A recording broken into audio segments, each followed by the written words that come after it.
একং শাস্ত্রম দেবকী পুত্র গীতম এক দেব দেবকী পুত্র এব এক মন্ত্রস্থ না মানে জানি কর্মাপকম দর্শ দেবস্য সেব।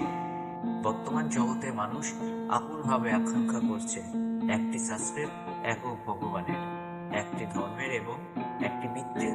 তাই একং শাস্ত্রম দেবকী পুত্র গীতম, সারা পৃথিবীর মানুষের জন্য সেই একক শাস্ত্র হোক ভগবদ গীতা, এক দেব দেবকী পুত্র এবং সমস্ত বিশ্ব চরাচরের একক ভগবান হন ভগবান শ্রীকৃষ্ণ।